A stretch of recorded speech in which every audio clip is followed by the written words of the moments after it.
Olá pessoal, bom dia! Vamos para uma aula de história aqui, como você está vendo, sobre o período napoleônico, o famoso Napoleão Bonaparte, que governou a França de 1799 a 1815, tá bom? Você pode se perguntar por que nós vamos estudar a história da França. Eu vou lembrar que nós já estamos estudando a história da França há algum tempo. Nós estamos estudando a história da Revolução Francesa. Na aula retrasada, falamos das causas, ou seja, por que aconteceu a Revolução Francesa, os problemas econômicos, o absolutismo político que a França passava naquele momento, e a divisão entre primeiro, segundo e o terceiro estado. O terceiro estado pagando toda a conta da crise financeira, e é esse terceiro estado liderado pela burguesia, que vai se revolucionar ali contra o governo de Luís XVI, que naquela altura estava casado com uma princesa da Áustria, a Maria Antonieta. Então, assim, tanto Luís XVI ele não tinha tanto prestígio com a população, quanto a sua esposa, uma estrangeira, Maria Antonieta da Áustria, que agora, naquela época, era rainha da França. Então, eram reis odiados pelo povo. O clero, a igreja, também recebia impostos. O primeiro estado, o segundo estado, a nobreza, recebia impostos. O rei, a rainha e a corte viviam no Palácio de Versalhes, enquanto o restante da população, mais de 90% da população da França, que compunha o que a gente chama de terceiro estado, você não pode esquecer disso, vivia numa situação muito complicada, numa situação de fome, de carestia, ali no final do século XVIII, né? No final do século XVIII, adentrando ali o século XIX, é o que nós estamos estudando agora. O que acontece? Nós tivemos, a partir da queda da Bastilha, nós tivemos 10 anos de revolução, né? Contando 10 anos de revolução, de 1789 até 1799. Em 1799, o Napoleão chegou ao poder com a ajuda dos gerundinos, com a ajuda da alta burguesia, para tentar restabelecer a ordem à França, porque a Revolução Francesa, por mais que tenha começado por um objetivo justo, por motivos justos, né, pela questão daquela desigualdade dos privilégios que o primeiro e o segundo estado tinham frente ao terceiro estado, a fome, a falta de alimento para as pessoas que compunham o terceiro estado, ela perdeu o controle durante a República dos Jacobinos, que eram os mais radicais dentro da Revolução, liderados ali por Maximilien Robespierre. Milhares de pessoas foram executadas na fase do terror, né, na guilhotina, e também o próprio Robespierre, no final, acabou sendo guilhotinado, meio que uma resposta a todo aquele terror que ele havia causado, né? Ele e os seus jacobinos. Depois os girondinos chegaram ao poder, no que a gente chama de a fase do diretório, e aí também a situação não conseguiu se estabilizar tanto e precisaram ali de uma pessoa com muito prestígio, uma pessoa muito popular, e essa pessoa indicada seria justamente o queridíssimo Napoleão Bonaparte. Napoleão, que vinha de várias vitórias em batalhas durante a Revolução Francesa contra países estrangeiros, né, contra outros países, e que também vinha de uma campanha muito bem falada, apesar de não ser totalmente vitoriosa, no Egito. Nessa campanha no Egito, Napoleão, que era fanático por história, ele havia criado ali, junto com seus cientistas, uma ciência chamada egiptologia. Encontrou a Pedra da Roseta, não foi bem ele, né, foi um oficial francês, que acabou sendo utilizado depois pelo Champollion para decifrar os hieróglifos egípcios. Então, na verdade, o Napoleão ele realmente estava muito popular naquela altura. Ele que havia nascido na ilha de Córcega, né? E, portanto, ele era a figura ideal para controlar e para restabelecer a ordem da França após aquele caos todo que tinha reinado nos 10 anos da Revolução Francesa, tá bom? Então, nós temos aqui o início do período napoleônico. Nós dividimos o período napoleônico em 3 fases, que é o que nós vamos ver agora, tá? nós temos essas imagens daí, que algumas estão brincando com a imagem de Napoleão e outras realmente trazem uma imagem mais séria do imperador da França naquele período, tá? Vamos ver então o que aconteceu durante o período napoleônico e por que ele é tão importante até para a história do Brasil. O período napoleônico, ele inclusive impulsionou a independência do Brasil, você vai perceber e vai entender por quê, tá bom? Vamos nessa? Vamos lá então. Bom, gente, a primeira fase do governo napoleônico nós chamamos de fase do consulado. Por quê? Quando Napoleão chegou ao poder através de um golpe chamado 18 de Brumário, ele virou um cônsul, um ministro junto com outros 2 ministros, tá bom? Mas na verdade os outros 2 eles não têm tanta importância, porque Napoleão de fato é quem governava. Nesse período do consulado, que foi de 1799 a 1804, o que aconteceu de mais importante?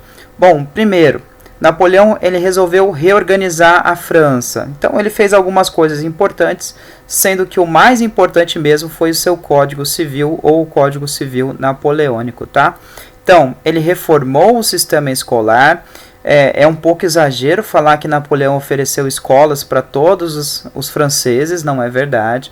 Mas assim, a primeira vez que houve um pensamento de um sistema escolar na França para não apenas a aristocracia, quem fez, na verdade, foi Napoleão Bonaparte. Então, realmente, isso é um ganho, né? Algo que nunca tinha acontecido. É importante a gente saber o seguinte, pessoal. Napoleão, ele vinha daqueles princípios iluministas. Ele foi um sujeito altamente contraditório, porque o iluminismo dizia que todos deveriam ter os mesmos direitos na sociedade, independente da classe. E a gente vai ver isso em algumas atitudes de Napoleão. E ao mesmo tempo o iluminismo era anti-absolutista, mas Napoleão ele vai se transformar num governante absolutista e autoritário. Então Napoleão ele é contraditório, ele é um personagem contraditório, tá? Então nós temos que analisá-lo dessa forma. Tanto é que hoje para alguns franceses Napoleão é um herói e para outros ele foi um ditador, uma espécie de um governante absolutista, tá? Então, até hoje, essa discussão tá sendo feita. Não seremos nós, na aula de hoje, que iremos esgotá-la aqui, né? Vai continuar sendo contraditório depois da nossa aula, mesmo assim. Então, ele reformou o sistema escolar. Ele também, visando aí manter ou criar uma paz com a igreja. Lembra que durante a Revolução Francesa a igreja foi muito perseguida pelos revolucionários, principalmente pelos jacobinos. Foi criado um novo calendário para a França, que era aquele calendário revolucionário. Aquele calendário era um calendário anticlerical, ou seja, antirreligioso, eliminava o domingo, justamente para as pessoas não terem que ir na igreja.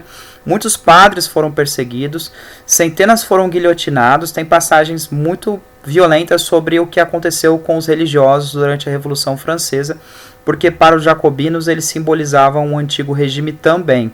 Mas Napoleão via na Igreja Católica uma instituição muito importante, então ele restabeleceu a paz, digamos assim, com a igreja, tá? Então teve o retorno do catolicismo à França.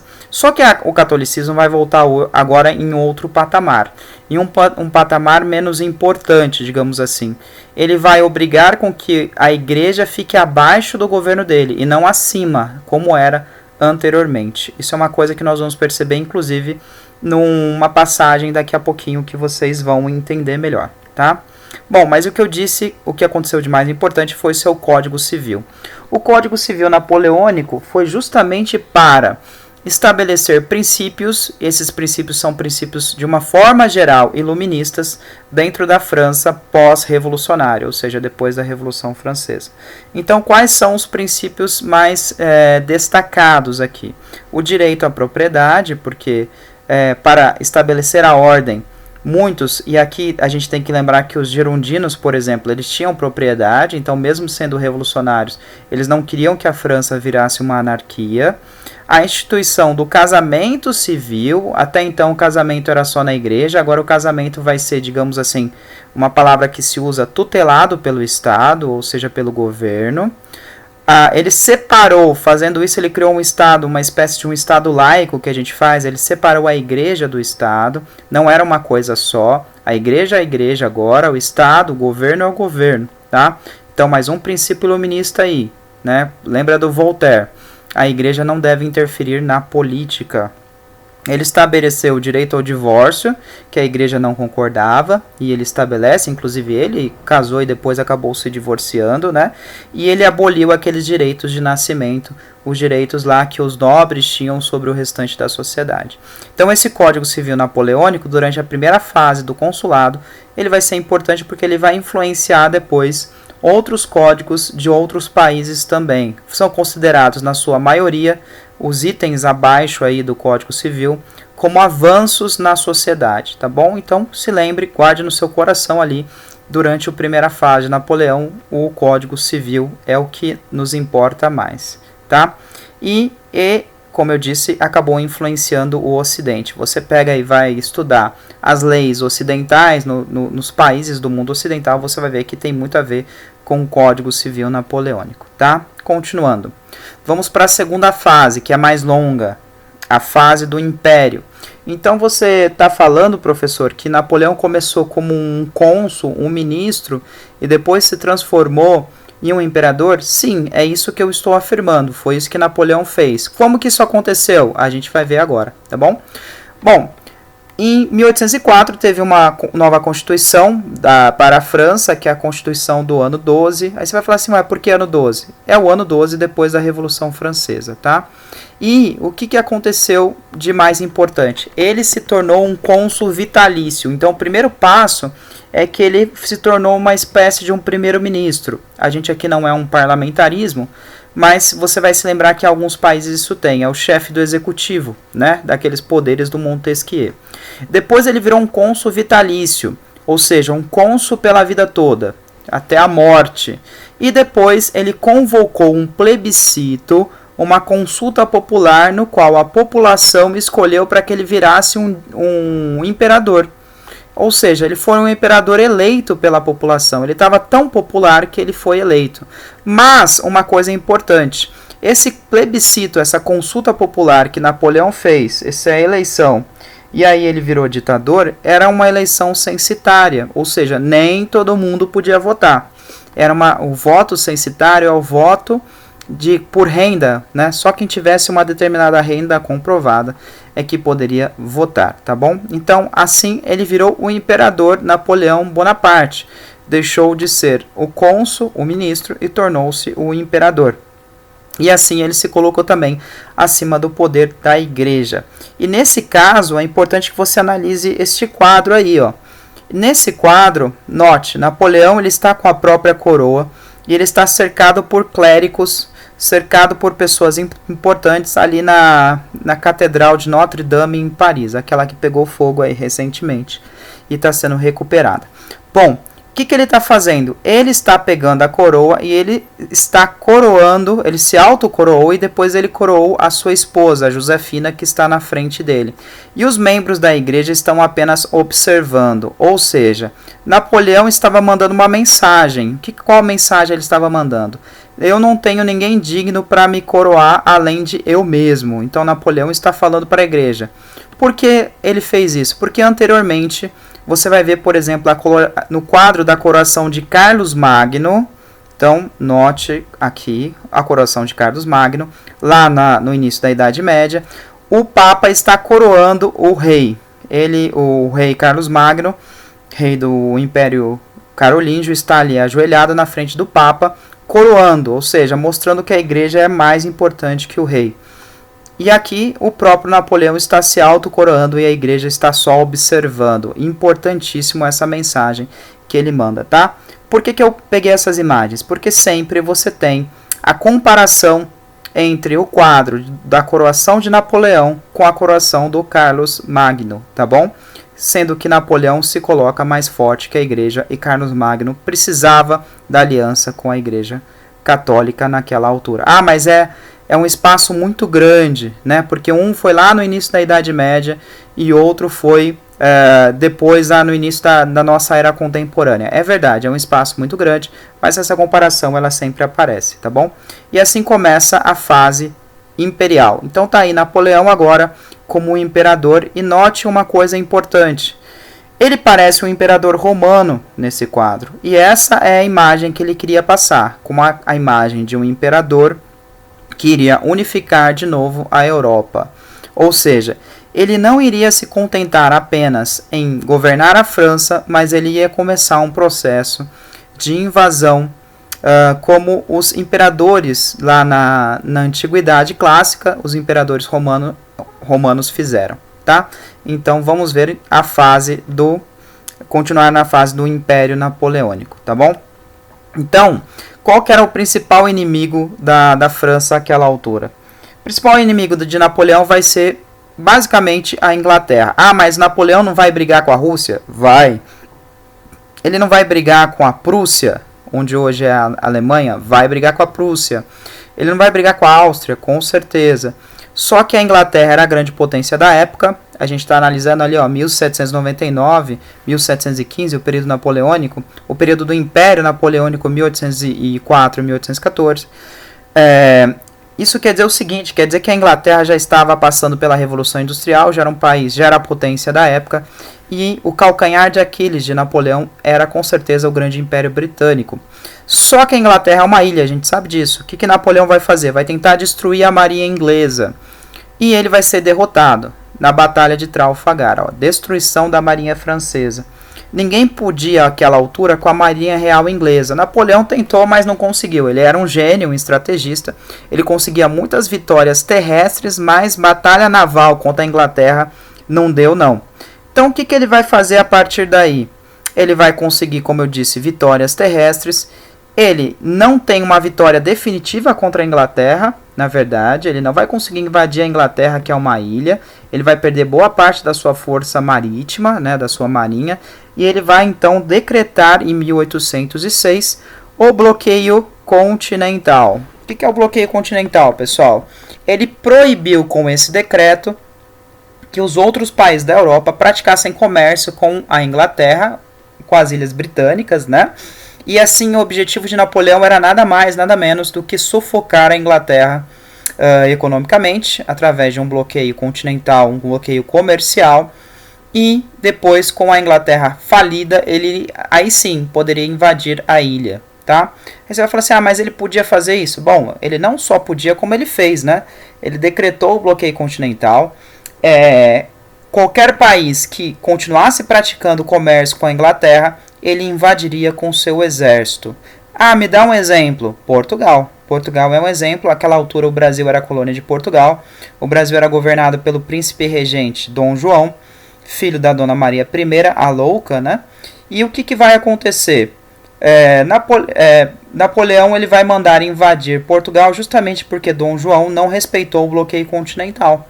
Quando Napoleão invade Portugal, a família real portuguesa foge para onde, senhoras e senhores? Eles fogem para o Brasil, chegando no Brasil em 1808, e a partir daí nós temos no Brasil o período joanino. Dom João VI vai ficar no Brasil de 1808 até 1821, e ele traz com ele um dos seus filhos, né? Na verdade ele traz os filhos, mas o mais importante para a gente, Dom Pedro I, Pedrinho, vem para o Brasil, e que depois, em 1822, vai proclamar a independência do Brasil. Lembra que lá no início da aula eu disse para vocês que o Napoleão, inclusive, impulsionou a independência do Brasil. Mas ele não quis fazer isso. Não, ele não quis, mas acabou acontecendo indiretamente, tá? Então nós temos aqui uma imagem do que seria o bloqueio continental. Notem, então, que você tem a França ali predominando no centro da Europa Ocidental e que nós temos essa área pontilhada aí, né? Separando o continente europeu das Ilhas Britânicas, do Reino Unido ali, né? Então, era proibido que os outros países fizessem comércio. Portugal não respeitou o bloqueio continental, assim como outros países depois não respeitaram. Não deu tão certo assim. Porém, uma coisa que a gente tem que entender é que realmente a França tinha um poder muito grande sobre a Europa Central no período do Napoleão. Notem que muitos países ali que existem nesse período, do período napoleônico, a Prússia, do lado da Rússia. Mas está errado o mapa. Não, a Prússia é a parte da Alemanha, uma parte importante da Alemanha foi o Reino da Prússia, que unificou em 1871, deu origem à Alemanha, tá? Depois temos a Rússia ali, são inimigos, a Áustria vão ser inimigos ali do Napoleão e que vão formar coligações para vencer o Napoleão, que saiu conquistando todo mundo, né? Ele saiu conquistando todo mundo nessa fase imperial, e ele destronava os reis, né? E depois que ele destronava os reis, ele colocava geralmente seus parentes para governar. Então tem um nepotismo aí, né? Que Napoleão praticava o nepotismo, tá bom? Bom, continuando. No Império Napoleônico ainda, tá? Ele ainda é um imperador. O que vai acontecer? Bom, ele vai simplesmente conquistar parte desses territórios aí, da Itália, de Portugal, da Espanha, da Áustria e da Prússia, tá? Ou seja, Napoleão realmente vai virar o que ele sonhava, né? Basicamente, ele vai conquistar boa parte da Europa Ocidental, como se ele fosse ali um imperador romano. E é contraditório. Por que é contraditório? Ué, porque ele não estava ali para difundir as ideias liberais, as ideias iluministas, mas para isso ele utilizou a força, né? Então ele dizia que ele estava derrubando o antigo regime, mas ele estava utilizando a força e estava virando também um governante autoritário. Então essa contradição vai viver junto com Napoleão, né? Até a sua morte, e hoje ainda nós consideramos ele um governante contraditório. Fez coisas boas, mas também fez muitas coisas ruins, tá? E a Europa, por causa dessa guerra toda, vai viver uma grande crise econômica. Ou seja, Napoleão não vai pacificar a França, não vai pacificar a Europa conforme era o desejado. Ele vai iniciar um período de conquistas e a Europa vai ter uma grande crise econômica, tá bom? Bom, continuando aqui, ainda na fase do Império Napoleônico, nós temos aí o grande erro de Napoleão. Quando Napoleão manda invadir a Rússia, você percebeu o mapa da Europa, o tamanho da Rússia, né? A Rússia, na verdade, tem uma parte da Rússia na Europa e a outra parte da Rússia está na Ásia. Então, a Rússia era um império gigantesco, hoje ainda é o maior país do mundo. Lá vai nosso amigo Napoleão Bonaparte invadir a Rússia com 700 mil soldados, aproximadamente 700 mil soldados franceses, né? E ali Napoleão vai ter a sua primeira grande derrota. Até então, Napoleão não tinha perdido nenhuma batalha importante. O exército francês era considerado, sob o domínio de Napoleão, como praticamente um exército imbatível. Mas agora ele invade a Rússia e ele vai ter vários problemas. Por quê? Ele vai encontrar muito frio na Rússia, o inverno russo terrível, né? E a Rússia czarista, né? A Rússia imperial vai utilizar ali de uma estratégia desesperada para conter o avanço de Napoleão, que é a estratégia da terra arrasada. Então, conforme a França conquista territórios russos, os russos vão deixando tudo destruído para que os franceses não utilizem suprimentos, para não utilizem a água, para não utilizem nada, né? Para que eles não utilizem nada. Então, realmente, isso vai causar vários problemas para os soldados franceses. O resumo dessa história é que ele chegou até em Moscou, o exército francês foi emboscado ali, porque, na verdade, inicialmente Moscou estava desocupado, mas depois eles foram emboscados ali na cidade russa, né? E acabaram sendo derrotados os 700 mil soldados franceses por essa combinação de terra arrasada mais o inverno russo. É um negocinho de menos 30 graus só, tá? Congela o cara em pé.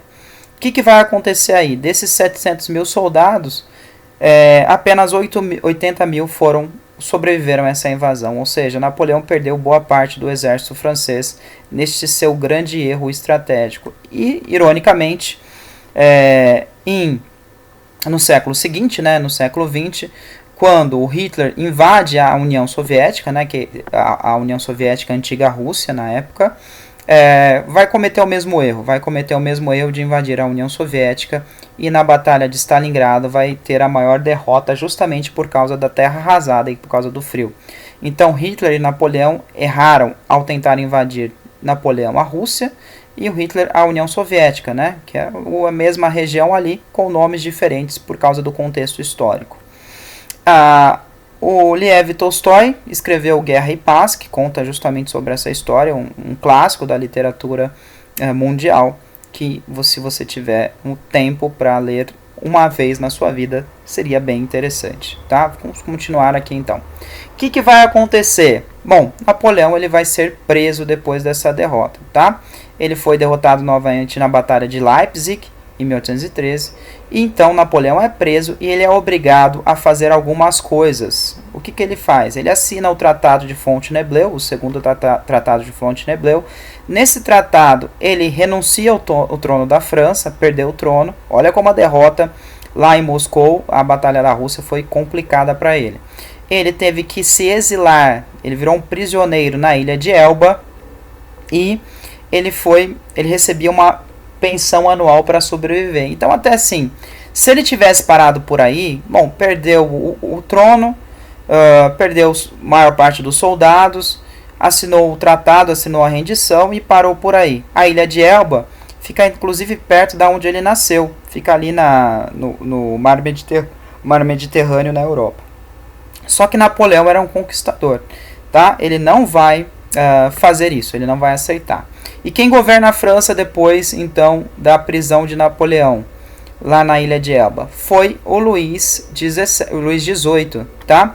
Luís XVIII, ele era irmão de Luís XVI. O Luís XVII seria o filho de Luís XVI que não chegou a governar, em homenagem ao seu sobrinho, o rei Luís XVIII, que governou a França nesse período, assumiu com esse título, tá? Então foi restabelecida a monarquia depois de tudo que havia acontecido, volta a monarquia na França. Mas não vai durar muito tempo também não. Por que que Napoleão vai fazer? Ele vai fugir da ilha de Elba. Ele foge, né? E volta para a França e governa, consegue retomar o poder e governa por mais 100 dias, começando então a terceira fase do governo napoleônico, que é o governo dos 100 dias. Mas aqui ele já estava muito desgastado, né? A fuga dele foi uma fuga de cinematográfica, que merece filme, tá? Ele foge num dia de eclipse, uma coisa muito impressionante que ele consegue fazer. Retoma o poder, faz com que os soldados que estavam em Paris fiquem ao lado dele, faz um discurso incrível lá. Ele era muito persuasivo, né? E aí ele vai recuperar ali o seu poder, mas ele estava muito enfraquecido, com o exército muito enfraquecido, e ele será novamente derrotado, tá? Então ele foge da ilha de Elba e retoma o poder, e os outros países se reorganizam, Inglaterra, Rússia, Prússia e Áustria, eles vão se reorganizar contra Napoleão, porque agora eles não querem Napoleão mais de jeito nenhum. Napoleão não cumpriu o que ele havia acordado ali, o que tinha ficado com um acordo em Fontainebleau. Então ele fugiu e agora esses países eles querem que Napoleão seja destruído. E nós teremos a batalha definitiva, que é a Batalha de Waterloo, na Bélgica, onde o Napoleão acaba sendo definitivamente derrotado. Tá? O que acontece? Ele é preso novamente. Nessa tentativa ele faz nessa segunda prisão ele tenta negociar com a Inglaterra para que ele seja mandado para os Estados Unidos, que ele fala, ó, não quero mais saber da Europa, vou ficar nos Estados Unidos, não volto mais, não vou dar mais trabalho para vocês. O governo inglês não vai aceitar essa negociação e vai mandar ele para a ilha de Santa Helena. Ele vai ser preso novamente numa ilha, só que essa ilha não era pertinho da Europa, essa ilha é uma das ilhas mais isoladas do mundo, da qual ele nunca vai conseguir fugir, e vai acabar morrendo ali mesmo, tá? Então, exilado na ilha de Santa Helena, ele morre em 1821, terminando assim a era napoleônica na França e na Europa, né? Porque não dizer na Europa, porque ele chegou a dominar boa parte da Europa, tá? Então, nós vamos observar aqui, ó, esse mapa. Esse primeiro mapa mostra a ilha de Elba, onde ele ficou preso a primeira vez. Nada mal, né? Pertinho ali da França, pertinho da Itália, então ele conseguiu fugir com facilidade e fez o governo dos 100 dias depois. O segundo mapa mostra a ilha de Santa Helena, no círculo. Ou seja, olha ali a ilha de Santa Helena, né? Oceano Atlântico, entre a América do Sul, né? E entre a África. Como que Napoleão ia fugir dali? Não ia, né? Como não fugiu, acabou morrendo ali. Alguns dizem que ele morreu envenenado pela Inglaterra, outros dizem que ele teve problemas de saúde, enfim, Napoleão morreu na ilha de Santa Helena. Esse é o túmulo do Napoleão, lá em Paris. Olha como ele está sendo ali homenageado, né? Um túmulo muito suntuoso, no Museu das Armas, em Paris, né? Uma visita muito conhecida para quem vai até a capital da França. E ali está o túmulo de Napoleão. Você não pode chegar pertinho dele, mas você pode ficar nos corredores laterais ali para dar uma olhada. É um negócio gigantesco, né? Então Napoleão realmente é um personagem muito importante da história mundial. Bom, Para finalizar o nosso período napoleônico, depois da derrota em 1814 e 1815, tivemos o Congresso de Viena na Áustria. O que foi estabelecido no Congresso de Viena? A restauração das monarquias que Napoleão havia derrubado, e o restabelecimento das antigas fronteiras, tá bom? Ou seja, Napoleão mudou todas as fronteiras da Europa, derrubou monarquias tradicionais, e agora no Congresso de Viena essas monarquias se reúnem, né, na Áustria, e buscam restaurar o que era a Europa antes de Napoleão Bonaparte.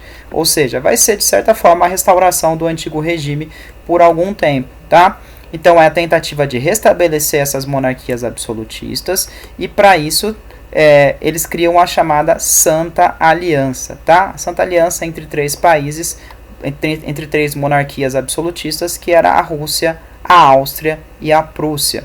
Essa aliança formada pelos exércitos, pelas essas monarquias, para tentar justamente retornar à Europa, trazer à Europa o que era antes. Se fosse preciso, eles utilizariam a força. Então, como resultado ali do período napoleônico, nós temos uma reação mais conservadora, digamos assim, e a tentativa de restabelecer as antigas fronteiras, as antigas monarquias absolutistas, na formação ali da chamada Santa Aliança Rússia, Áustria e Prússia, tá bom? Gente, finalizamos a nossa aula de hoje. Qualquer dúvida, entre em contato comigo, estou à disposição de vocês.